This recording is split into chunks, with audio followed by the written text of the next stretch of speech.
Tento podcast obsahuje intenzívny a násilný obsah, ktorý môže byť psychicky náročný na počúvanie.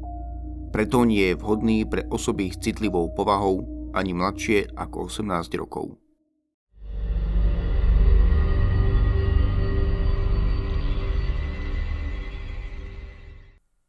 Nezabudnite, že vo štvrtok vychádza nová súťažná epizóda, no tentoraz už iba pre predplatiteľov. Vyberte si spôsob predplatného v popise epizódy a zapojte sa aj vy. Třebíč, mesto s dlhou históriou, ukrýva kapitoly, aké by mnohí najradšej vymazali z pamäti. Niektoré budovy dýchajú spomienkami na minulosť, no existujú aj také, kde sa odohrávalo niečo omnoho temnejšie. Kónov mlyn, na pohľad obyčajná stavba pri rieke, skrývala viac než len spomienky na časy, keď v ňom pracovali mlynári. Po vojne zostala krajina v troskách. Hladní sa túlali ulicami.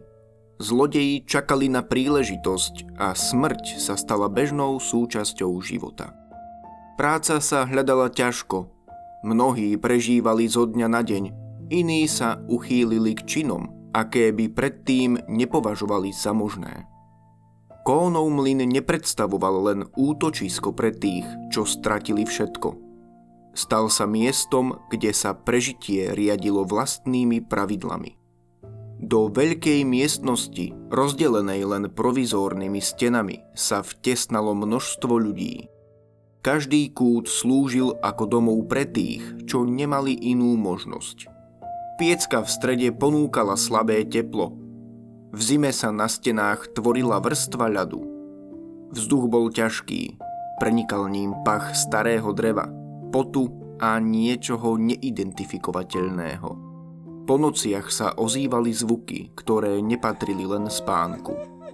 Niekde sa ozýval plač, inde hádka, občas kroky, čo sa vynorili z ticha a rovnako nenápadne zmizli. Ľudia sa v mlyne menili. Ten, kto sa sem dostal, vedel, že návrat do bežného života už nebude možný. Pravidlá tu neplatili, alebo platili len pre tých, čo mali dostatok sily presadiť ich. Niektorí si našli spôsob, ako prežiť. Iní zmizli. O tých, čo odišli, sa nehovorilo, aspoň nie priamo. Mená tých, čo zmizli, občas zazneli v krčmách pri pohári piva, no nikto ich už nevidel vrátiť sa. Kdesi v úzadí však ostával pocit, že pravda je bližšie, než by si niekto prijal. Kónov mlyn sa stal miestom, kde sa ukázalo, aké tenké sú hranice medzi civilizáciou a niečím oveľa primitívnejším. Hlad dokázal premôcť aj posledné zvyšky ľudskosti. Nie každý ho prekonal rovnako. Niektorí sa prispôsobili, iní sa stali súčasťou niečoho, čo nebolo možné zastaviť. Tí, čo prišli o všetko, si uvedomili, že v tomto mieste nešlo o to, či smrť príde, ale či sa jej dá uniknúť.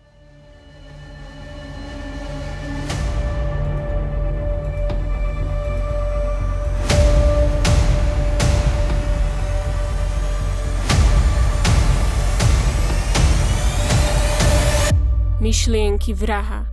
Kónov mlyn.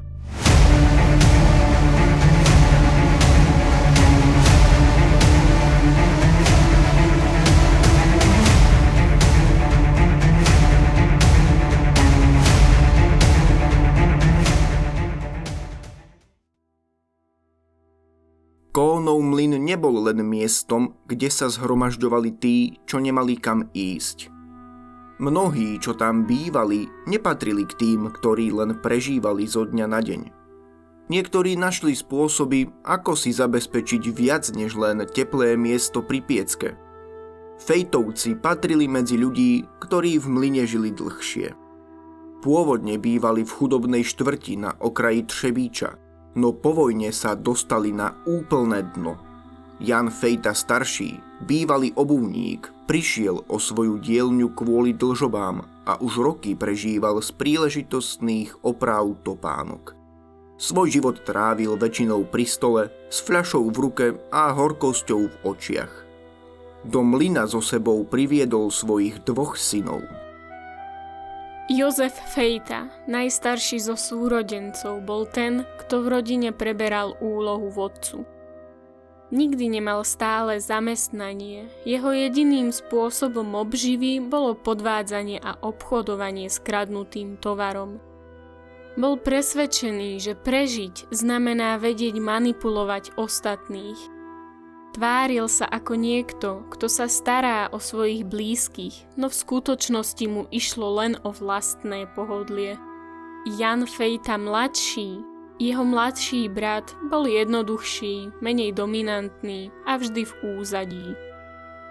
Pred vojnou žili Fejtovci v malej dielni, ktorú Jan Fejta starší využíval na opravu topánok. Po rozpade podniku nemali kde ísť. Po nejakom čase sa usadili v mlyne, kde sa dokázali uživiť drobnými službami, ale hlavne krádežami a podvodmi. Spolu s nimi sa v mlyne usadili aj manželia Karel a Anna Dvořáčkovi. Karel bol výbušný muž s neustálým sklonom ku konfliktom. Mal za sebou viacero trestov za krádeže, niekoľkokrát skončil vo väzení, no vždy sa vrátil do rovnakého života. Jeho žena Anna, na prvý pohľad nenápadná, mala v sebe chladnú vypočítavosť. Starala sa o chod domácnosti, no zároveň pomáhala s obchodovaním na čiernom trhu. Často vyjednávala s kupcami, ktorí nehľadeli na pôvod tovaru, hlavne ak bol lacný. Tomáš Mašek bol mesiar, muž, ktorý pracoval s mäsom celý život. Narodil sa do rodiny bitúnkarov a už od detstva videl, ako sa zvieratá zabíjajú a spracúvajú. Jeho ruky poznali váhu sekery. Zvuk praskajúcej kosti mu nebol cudzí. Po vojne nemohol nájsť stabilnú prácu a tak sa pridal k Fejtovcom. Jozef Kmet bol obchodník s mäsom a priekupník, ktorý mal kontakty na rôznych podivných predajcov. Pred vojnou sa živil predajom psieho mäsa, ktoré na čiernom trhu často končilo v hrncoch chudobných ľudí. Keď sa v mlyne začali objavovať iné druhy mäsa, mal dostatok skúseností na to, aby ich vedel predať bez otázok.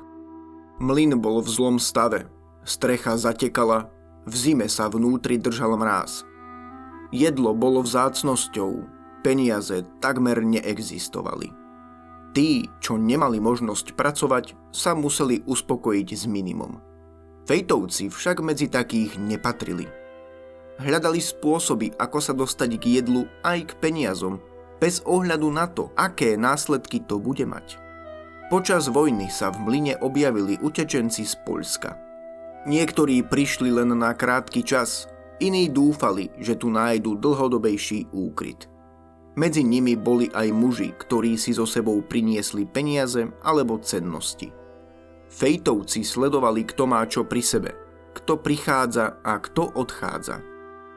Rozhodnutie prišlo v momente, keď si uvedomili, že niektorí z utečencov by mohli zmiznúť bez povšimnutia. Každý deň prichádzali noví ľudia, iní odchádzali. Niekto, kto nemal príbuzných v meste, sa mohol stratiť bez stopy. Ak by sa k tomu pridala správne zinscenovaná lož, nebol dôvod, aby sa niekto vypytoval. Ťažké kroky sa ozývajú v prachu cesty. Neznámy muž, žid a utečenec z Poľska pomaly kráča k starej budove. Všade naokolo sú len schátrané múry a špina. Vzduch je dusný, hustý, ako by sa v ňom dalo krájať napätie. Na pleci nesie tašku. Kabát má zodratý, rukávy sú predĺžené od dlhého nosenia. Švy sa na niektorých miestach párajú. Cíti únavu, no musí si vyzdvihnúť svoje topánky. Vstúpi do mlyna. Pri dverách sa obzrie. Prahne po istote, ale žiadna neprichádza. Je tu ticho. Príliš veľké ticho. Josef Fejta ho čaká pri stole. Rukami si utiera dlane, ktoré páchli kožou a lepidlom. Muž sa ho spýta na svoje topánky. Pohľadom blúdi po miestnosti. Nikde ich nevidí. Fejta sa usmeje a ukáže smerom k dverám, ktoré vedú do zadnej časti mlyna. V miestnosti je pološero, len úzke prúžky svetla prenikajú cez malé okná. Neznámy muž zaváha, ale krok za krokom ho nasleduje. Podlaha zavrzga. Vzduch je studenší, páchne hlinou, starým drevom a čímsi zatuchnutým. Keď sa ocitne uprostred miestnosti, Fejta sa od neho odtiahne a cúvne dozadu. V tej chvíli sa z tieňa vynorí Mašek. V oboch rukách drží sekeru, prsty ju pevne zvierajú. Bez slova dvíha ruky a zasahuje muža priamo do temena. Ostrie prerazí lebku, kosti prasknú. Obeť sa zväzie na kolená. Vydá len tlmený zvuk. Skôr výdych ako výkrik. Na podlahu dopadajú prvé kvapky krvi. Červené fľaky sa roztekajú po drsných doskách. Mužové telo sa ešte trasie. Snaží sa natiahnuť ruky, hľadať oporu, ale kolená sa pod ním lámu. Josef Kment si kľakne k mužovi. V ruke drží nôž. Ostrie sa zaleskne v slabom svetle. Uchopí muža za bradu, prudko mu zakloní hlavu. Krk sa napne, ako struna pripravená na prasknutie. Kment pritlačí nôž na pokožku. Cíti, ako čepeľ prechádza cez mäso. Koža sa trhá, pod tlakom sa roztvára. Rezná rana sa plní krvou. Krv vyrazí von v pulzujúcich prúdoch. Bije do rytmu srdca, ktoré sa ešte snaží držať pri živote. Mužové oči sú otvorené, ale pohľad sa stráca v tme. Telo sebou trhne posledný krát. Ruky sa uvoľnia a prsty sa roztvoria. Krv steká cez jeho hruď a kvapká na podlahu. Vpíja sa do dreva, ktoré už poznalo smrť. Fejta sa uškrnie. Podíde bližšie a pohľadom skúma telo. Prejde prstami po tvári mŕtvého. Pritisne dlane na jeho hruď, ktorá sa už nehýbe. Mašek pustí sekeru, oprie sa o stôl a sleduje, ako krv pomaly prestáva tiecť. Zrazu už muž nie je mužom. Je len telom. Fejta si vyhrnie rukávy a chytí nôž, ktorý mu podáva Kment. Začne od krku, kde je mäso mäkké, ešte teplé. Čepeľ prechádza plynule, oddeľuje svaly od kostí. Mašek mu pomáha. Vezme mužovú ruku a pohybom zápestia vykloní lakeť do neprirodzenej polohy. Svaly sa napnú, kosť jemne pukne. Nôž sa do nej zahryzne, oddelí spoj, ruka odpadne na podlahu s tupým zvukom. Oddeľujú sa ďalšie časti. Stehná sa odrezávajú od panvy. Hrudný kôš sa otvára. Vnútornosti vychádzajú von. Pečeň, pľúca, žalúdok. Všetko sa vyberá, triedi, rozdeľuje. Mašek zoberie kus stehna. Drží ho v rukách ako mesiarsky tovar. Otočí ho v prstoch. Skúma textúru mäsa, pevnosť svalov. Kment už pripravuje súd so soľou. Do jednej nádoby hádže mäso, do druhej kosti. Časti, ktoré sa nedajú využiť, sa hádžu na kopu vedľa. Koža sa oddeľuje opatrne, odrezáva sa na tenké pásy. Po chvíli už na podlahe nie je telo, len mäso. Mašek prstami prechádza po reze, skúma, či je dostatočne hladký. Potom podíde k sudu a pomaly vkladá mäso dnu. Fejta ho zasypáva soľou. Dbá na to, aby sa dostala do každej štrbiny. Kosti zozbierajú do vreca.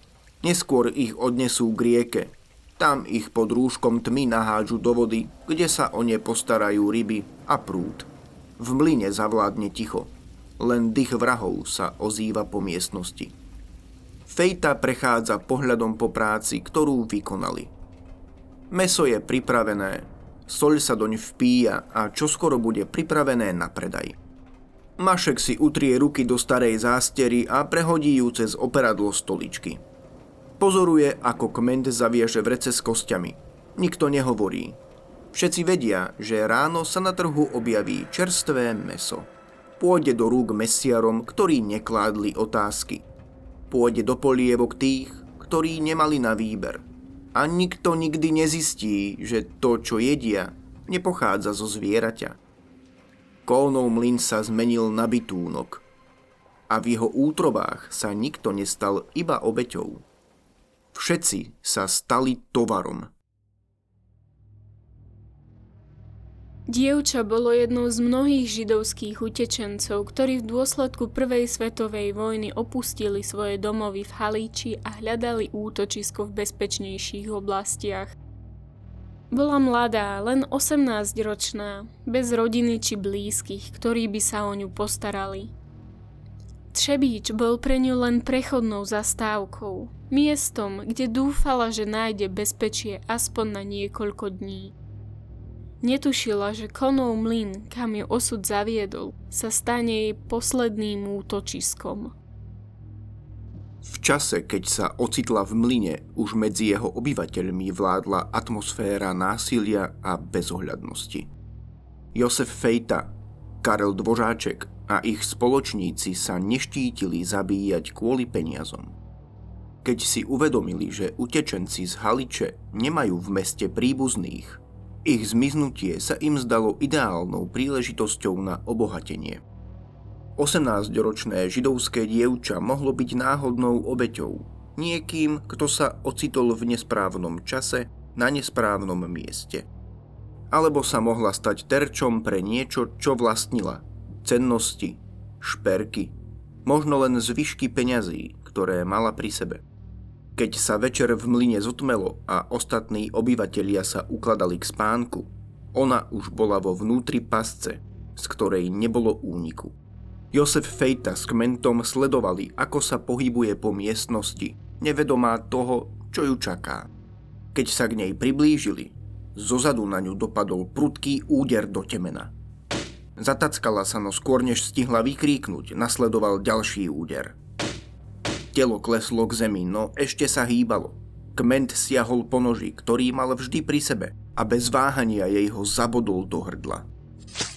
Miestnosť na chvíľu stíchla. Telo ležalo na podlahe.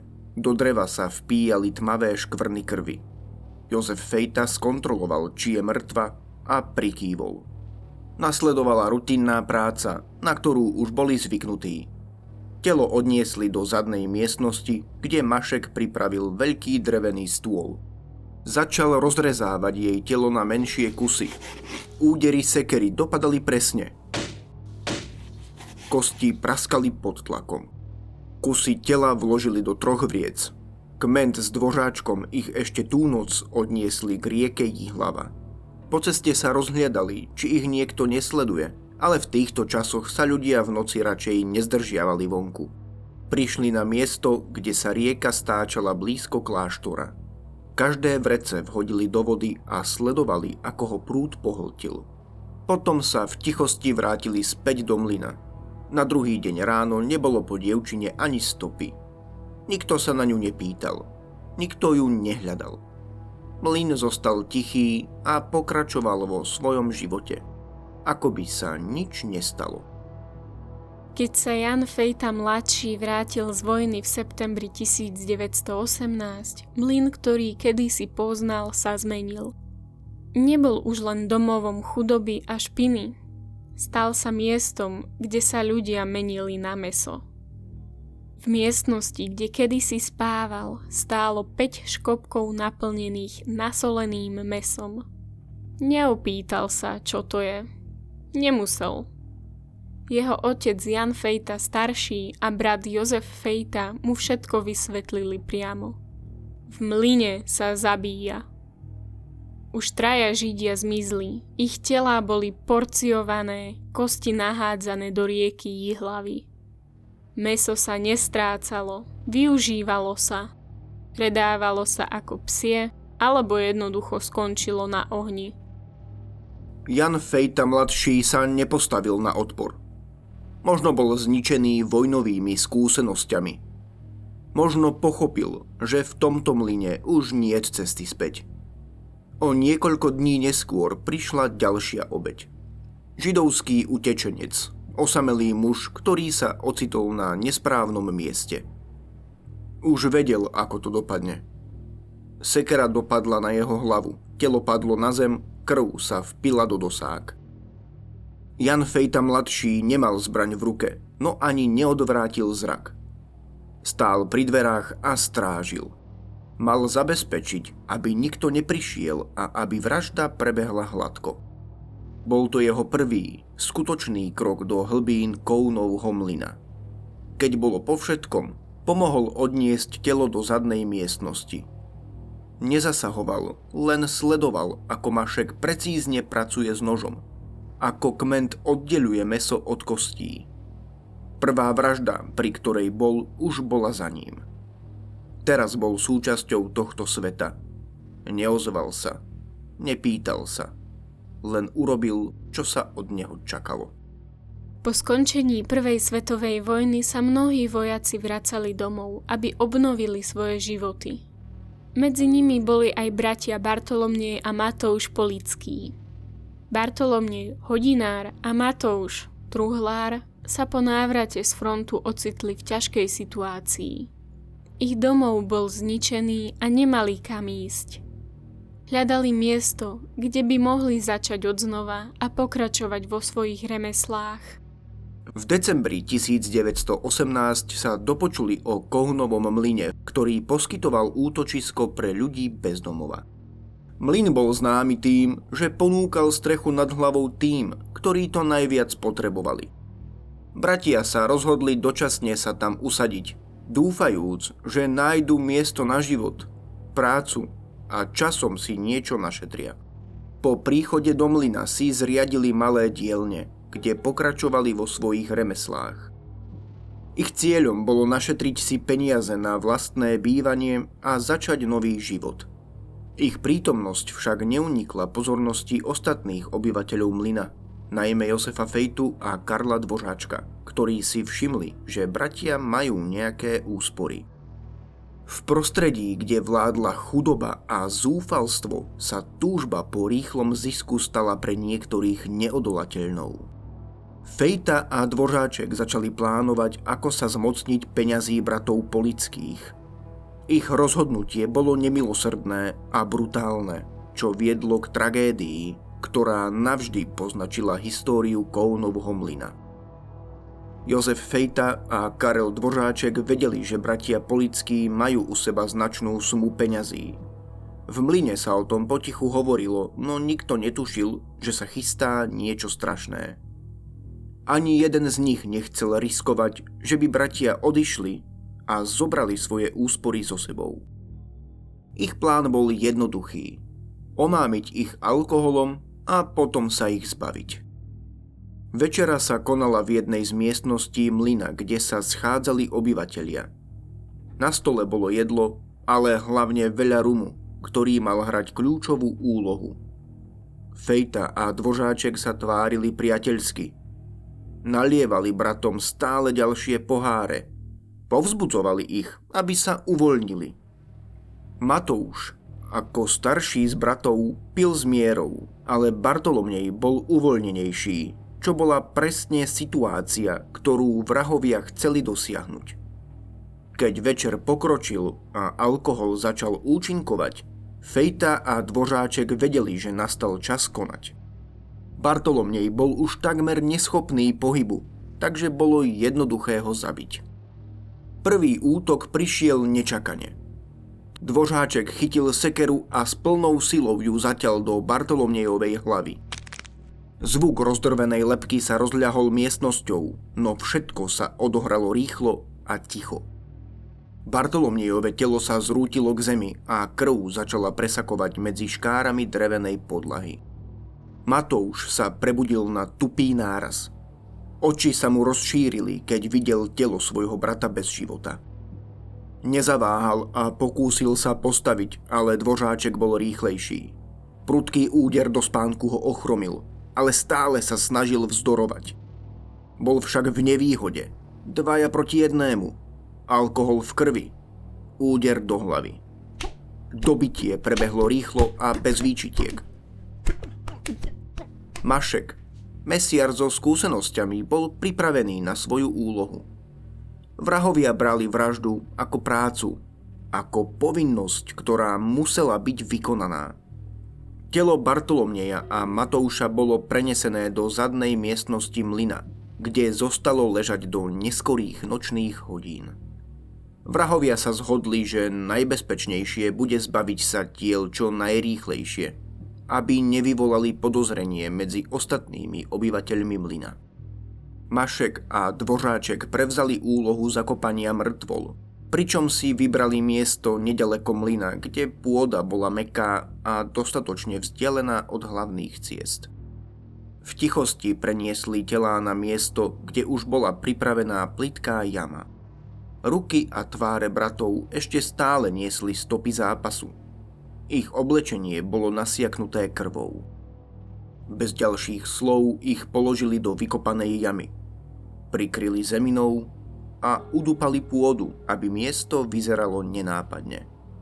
Na povrchu roztrúsené lístie a konáre zabezpečili, že nikto si tam nič podozrivé nevšimne. Nasledujúce dni nepriniesli do mlyna nič neobvyklé, no nie všetci prijali zmiznutie bratov Polických bez otázok. Ich známi a príbuzní sa začali zaujímať, kam sa stratili. V meste sa objavovali ľudia, ktorí ich poznali a očakávali nejakú správu. Každý, kto sa pýtal, dostal rovnakú odpoveď. Jozef Fejta uisťoval všetkých, že bratia odišli. Podľa jeho slov sa rozhodli opustiť krajinu a zamieriť za lepším životom do Rakúska alebo dokonca do Ameriky. Vysvetlenie znelo logicky. Vojna skončila a mnoho ľudí hľadalo nové príležitosti. Tí, ktorí bratom dôverovali, chceli veriť, že to môže byť pravda. Po vražde bratov Polických sa v Kounovom mlyne nič nezmenilo. Život pokračoval rovnako, ako keby sa nič nestalo. Obyvatelia prichádzali a odchádzali. Nikto sa nečudoval, keď niekto zmizol. V období po vojne sa straty ľudí brali ako bežná súčasť života. Vrahovia neprejavovali nervozitu ani podozrivé správanie. Mäso sa naďalej predávalo, Dvořáček a Fejta pokračovali vo svojich aktivitách, Mašek sa staral o obchod. V Třebíči sa medzi chudobnými rozšírila povesť o lacnom mese, ktoré bolo vždy dostupné. Nikto sa nezaujímal, odkiaľ pochádza. Roky ubiehali. Vrahovia žili ďalej, presvedčení, že pravda zostane pochovaná v rieke a pod podlahami mlyna. Nebolo dôvodu na obavy. Až do roku 1925, keď jedno neopatrné slovo začalo odhaľovať všetko. V krčme u Švarcú sedel syn jedného z bratov Polických. Roky uplynuli bez akejkoľvek správy o jeho príbuzných, no podozrenie v ňom rástlo. Niečo nebolo v poriadku. V meste sa občas objavili náznaky, že ich zmiznutie nebolo náhodné. Pri pohári alkoholu sa opýtal na svojich stratených príbuzných. Jeho hlas nebol agresívny, ale naliehavý. Ľudia pri stole si vymieniali pohľady, niektorí odvrátili zrak. Karel Dvořáček, už značne pod vplyvom alkoholu, sa však nesprával ako ostatní. Naopak, na jeho tvári sa objavil úsmev. V očiach sa mu zablisla pýcha. Zdalo sa, ako by čakal na túto otázku. Nevedel odolať príležitosti ukázať svoju nadradenosť, dokázať, že vie viac ako ostatní. Slová mu unikli z úst skôr, než si stihol uvedomiť, čo vlastne prezrádza. Povedal, že by kľudne vedel ukázať, kde sú zakopaní. Syn Polického pochopil, že práve získal odpoveď, ktorú tak dlho hľadal. Nasledujúce ráno sa informácia dostala k polícii. O pár dní neskôr Kounov mlyn obklúčili policajti. Nebola to obyčajná kontrola. Išlo o dôkladnú raziu. Každá miestnosť bola prehľadaná. Podlahy rozoberané, steny skúmané, pivnice prekopané. V odpadovej strúhe sa našli ľudské kosti. V pivnici škvrny od zaschnutej krvi. Obraz udalostí, ktoré sa tam roky odohrávali, začali naberať jasné kontúry. Po zatknutí podozriví spočiatku vypovedali. Opisovali, čo sa dialo, kto bol zavraždený a čo sa stalo s telami. No postupne prichádzalo popieranie, výhovorky a obviňovanie. Pravda sa zamotávala, no polícia už mala dostatok dôkazov. 8 a možno aj viac vražd, ktoré sa v mlyne odohrali, sa už nedali skryť. Toto je rekonštrukcia výpovedí aktérov vražd. Výpoveď Jana Fejtu staršieho. Na vraždách som sa nejako nepodieľal. O tom, čo sa stalo, som sa dozvedel až neskôr. Počul som ale, ako sa v byte Dvořáčkových radili, čo spravia s bratmi Polickými. Boli tam môj syn Josef, Jan, Jaroslav Kunst a aj jeho otec Josef Kunst. Hovorili o tom, ako ich zabijú. Týždeň na to za mnou prišiel môj syn Jan. Povedal mi, aby som vyšiel na chodbu a postavil sa tam. Vraj mám dávať pozor, či niekto nejde. Netušil som, čo presne sa chystajú spraviť. Ale potom som to videl. Bartolomej a Matouš Polický boli ubití drevenými klackami. Stáli tam Dvořáčkovci, môj syn Josef a Kunstovci. Ja, môj syn Jan a Marie Kunstová sme sa len prizerali. Nikto nezasiahol.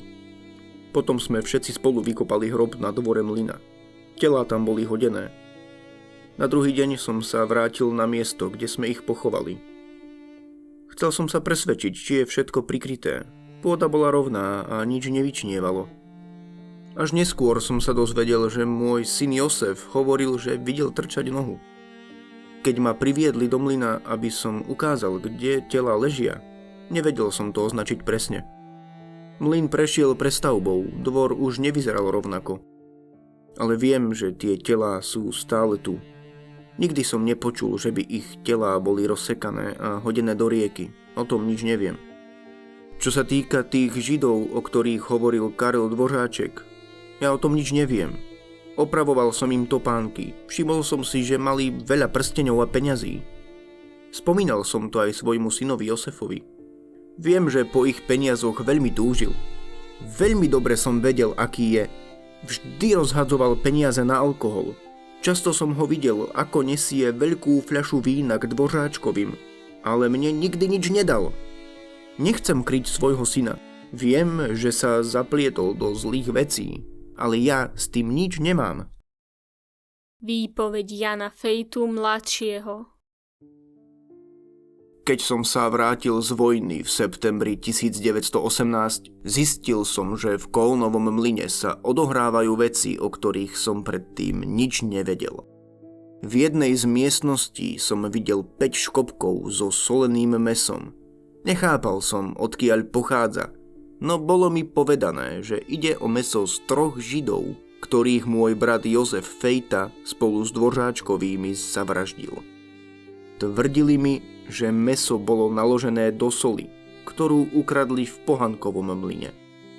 V nasledujúcich mesiacoch som bol svedkom ďalších udalostí, ktoré ma presvedčili, že môj brat a jeho priatelia sú schopní všetkého.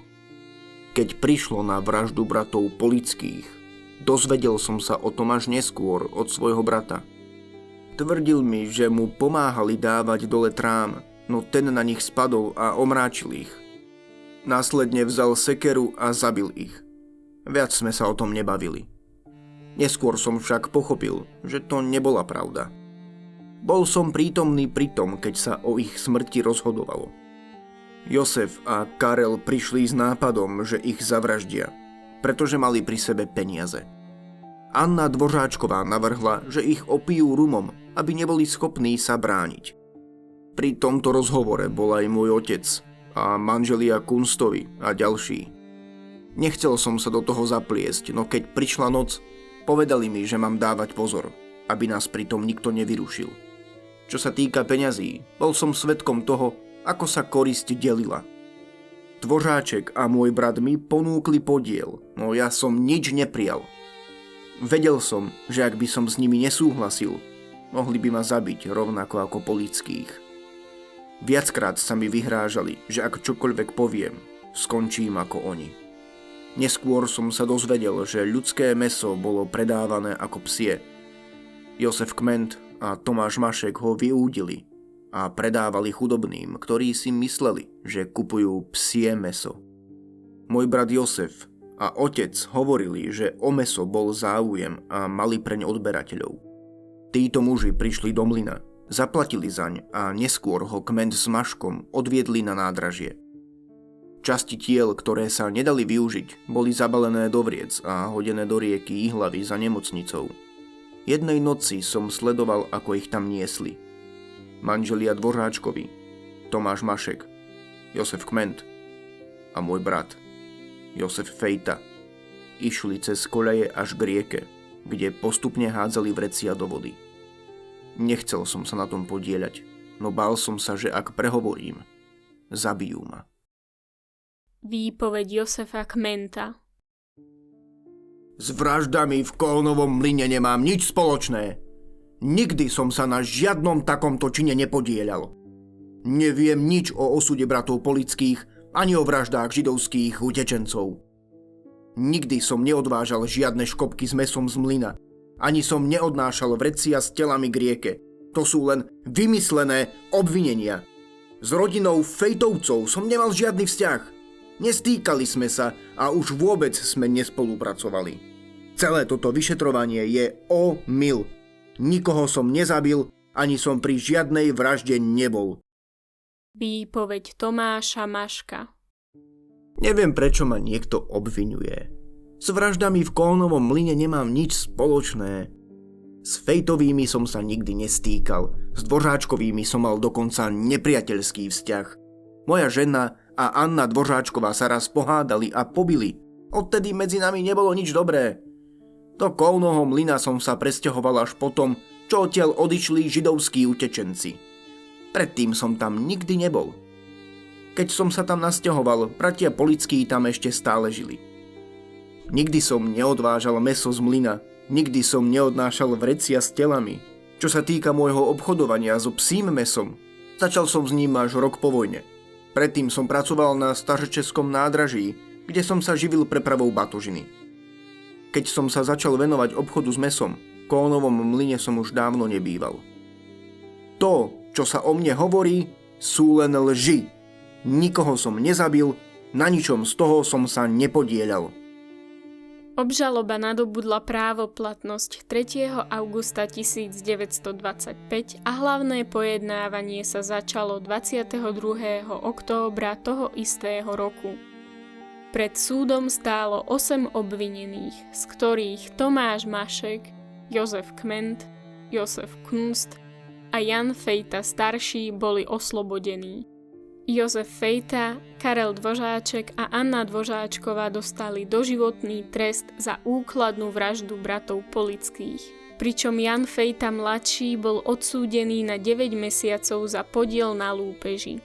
V júni 1926 boli doživotné tresty 3 hlavných obvinených zrušené a nahradené trestom smrti, no 5. novembra 1926 im bola udelená milosť prezidentom republiky Masarykom, čím boli opäť zmiernené na doživotie. Josef Fejta strávil zvyšok života vo väzení s výnimkou 3-dňového úteku v auguste 1936, po ktorom bol rýchlo dolapený. Zomrel 30. novembra 1936.